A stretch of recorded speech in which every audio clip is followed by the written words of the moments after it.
Hi, class. James, my lovely TA, and I are here to mimic what a case discussion is going to look like during the live sessions. And the case James has picked is the Andy Warhol Foundation versus Goldsmith, which is a recent Supreme Court case.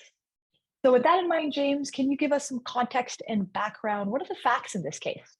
This is a fascinating case, and it's again hot off the presses, the reason why I chose it.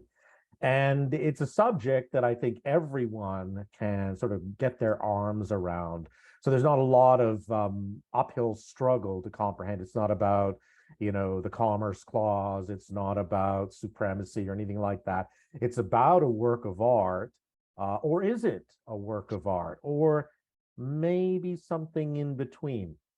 So back in 1984, when Andy Warhol was still alive, he used a photograph of Lynn Goldsmith's. He paid $400 for the photo. It was commissioned for a cover of Vanity Fair, and it was used then. Subsequently, Warhol died, and the Andy Warhol Foundation inherited all of the rights to the works that Andy Warhol had created. Prince passed away in, I think it was about 2001, something like that. It seems a long time ago now, or was that 2010? And Condé Nast wanted to commission a special magazine issue to commemorate that death. And they turned to the Andy Warhol Foundation for the Visual Arts, looking for another version, because Andy created multiple versions for that cover of Vanity Fair. Wasn't just the one. He had a couple of experimental versions. There's some different ones, and you'll find these all, interestingly enough, illustrated as part of the Supreme Court case.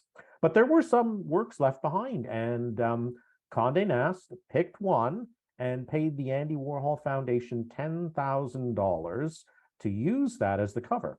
Well, Lynn Goldsmith sees the cover and says, "Hey, that's my photo. I took that."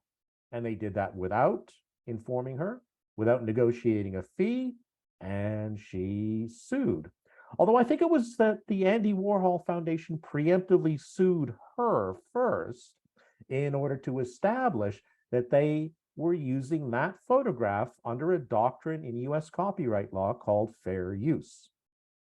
Fantastic. So, yeah, I think you hit on some really interesting points here. One is this idea of, I guess, transforming a original piece of art that someone else created into something that you have added to, and whether or not that is truly a transformation Mm. and therefore falls under, a separate sort of copyright, or is it just, hey, you used this original piece of art for inspiration, as is the case, you should have licensed this, paid a relevant licensing fee, we would have licensed it over to you, and then you could have done whatever you wanted to do, which is typical to generally just art and any form of art. So with that in mind, let's talk about the majority's opinion.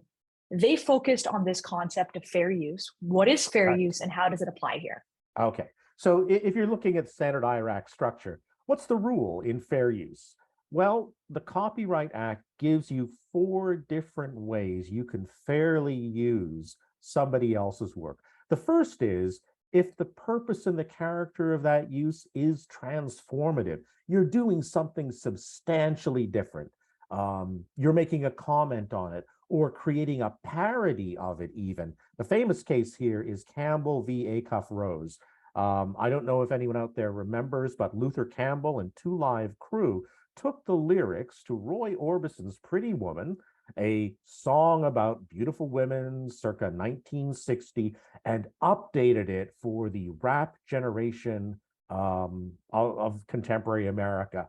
Well, the holder of the copyright, Acuff Rose, didn't think that that was a particularly fair use, that it was theft and infringement on their copyright, so they sued. The Supreme Court found that the parodic use was substantially transformative of those lyrics because it made you consider them in an entirely different light.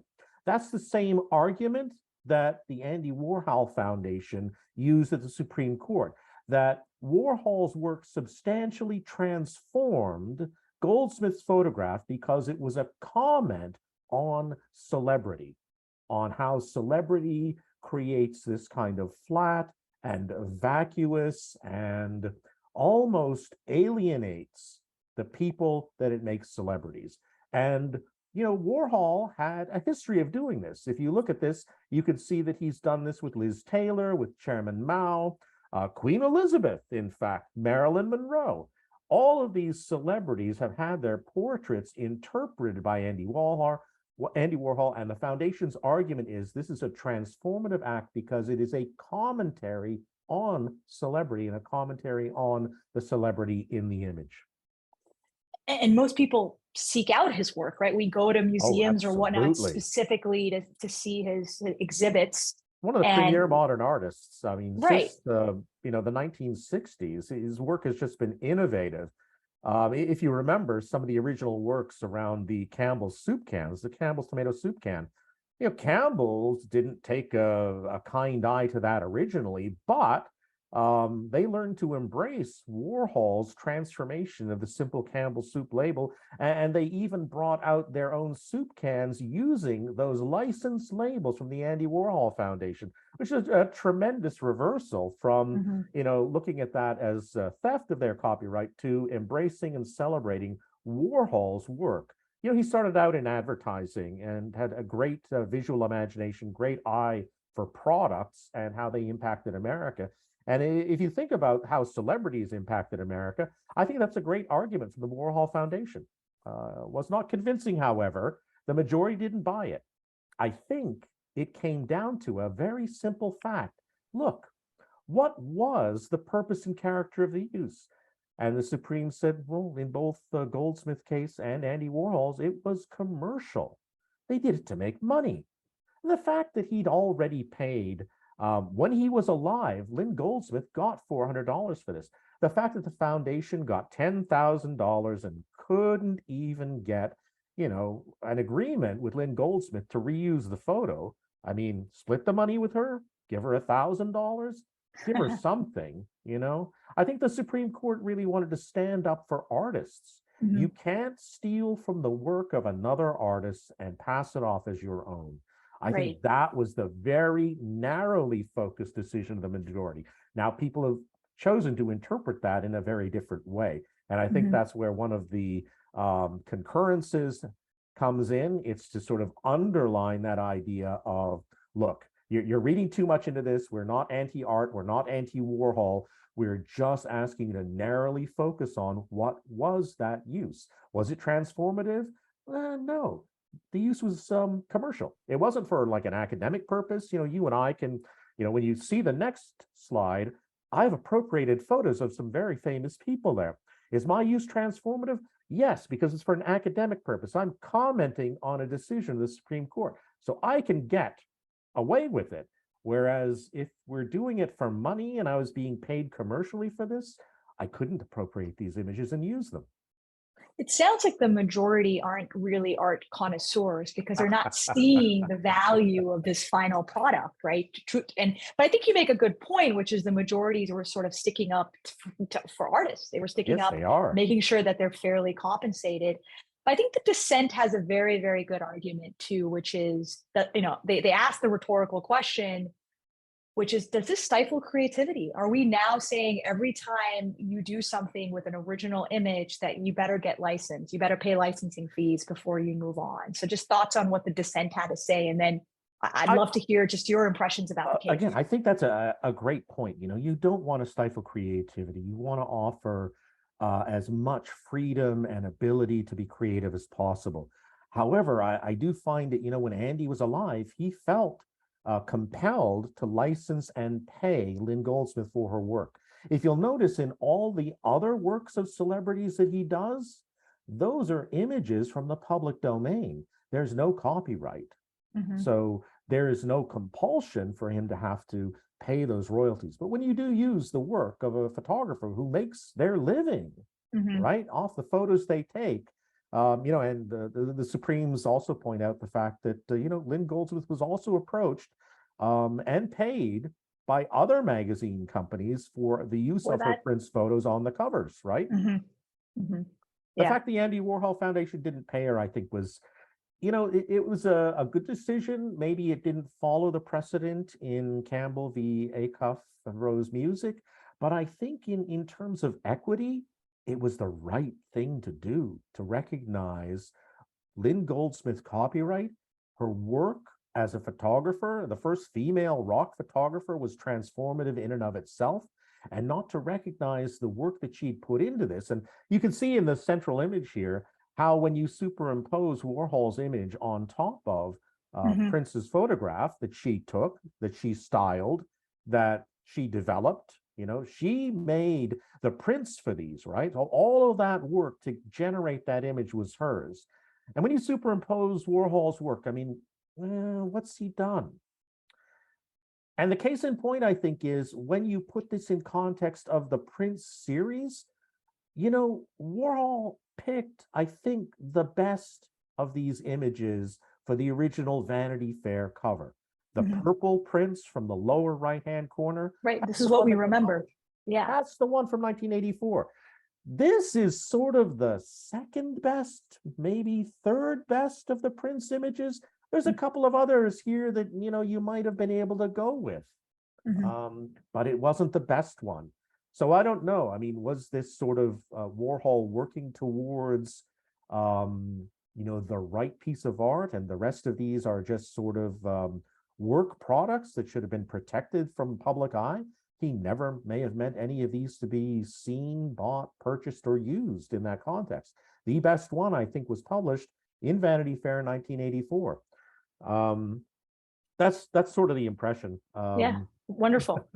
And with a minute that we have left, where do we go from here? What do you think the future looks like, especially in this world of AI, where there's a lot of transformation going on, and the right to publicity, copyright, these types of things, and any intellectual property for that matter is such a good question. Is important. Yeah.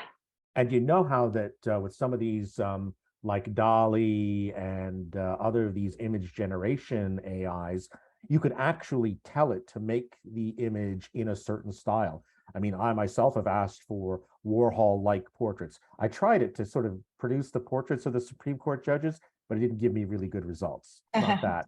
But I've asked it for imitations of the work of H.R. Geiger, and it's done some brilliant, really Geiger-esque work. The problem is artists have put their work out there on the internet and offered it for sale, and those images have been scraped by the AI and used as part of its image generation parcel of tricks. So yes, is that work transformative, or does it simply recycle what artists have already produced? Right. The Supreme Court is one day going to have to deal with the notion of AI and image production. But right now, the Copyright Office says artificial intelligence cannot have a copyright. You need a human being in order to file that copyright. So, right. I mean, it's capable of taking these images and maybe doing something transformative, but then subsequently being able to credit the artists behind that, and there are many. That's not possible, and it's probably not possible to maintain that copyright, at least until the U.S. Patent and Trademark Offices recognizes the right of an AI to create and copyright an image. Right. Just like an animal taking a photograph. I think that was another copyright case. Exactly. Yeah, and the animal didn't have standing to make that because it needs to be a human being. Right. That would take us down a very, very dangerous path. Very good. I wonder, though, if we consider that one day an artificial intelligence may be capable of creating something unique and something transformative. Oh, absolutely. At the pace at which it's going. That's definitely a reality. That day is next year, probably. Great. Well, students, I want to kind of peel back the curtain a little bit here on kind of what we just did. James, of course, is a phenomenal student. That's why he's my TA. Obviously, he knows this case very well. I think it's close to home in terms of what he's academically and professionally interested in as well. So you can see he sort of went the extra mile in putting this PowerPoint together and really getting into the details. But if I had to just sort of, like I said, pull the curtain and explain to you what is expected. You need to have a really strong understanding of the facts, like James did, and you need to know the court reasoning well. He was able to present both sides' arguments and how the court treated those arguments. He also knew sort of what the concurrence and the dissent had to say. I don't always assign a concurrence and a dissent. If I do not, you don't need to know those. But when I do, it would be worth exploring because obviously there's something in there that's of interest that I want the class to understand as well. So that in a nutshell is sort of how the case discussion is going to go. It's just really this moderated Q&A and this back and forth with the hope that through this Q&A, you'll be able to understand the case and learn more about it. So with that, I'd like to thank James, and feel free to reach out with any questions.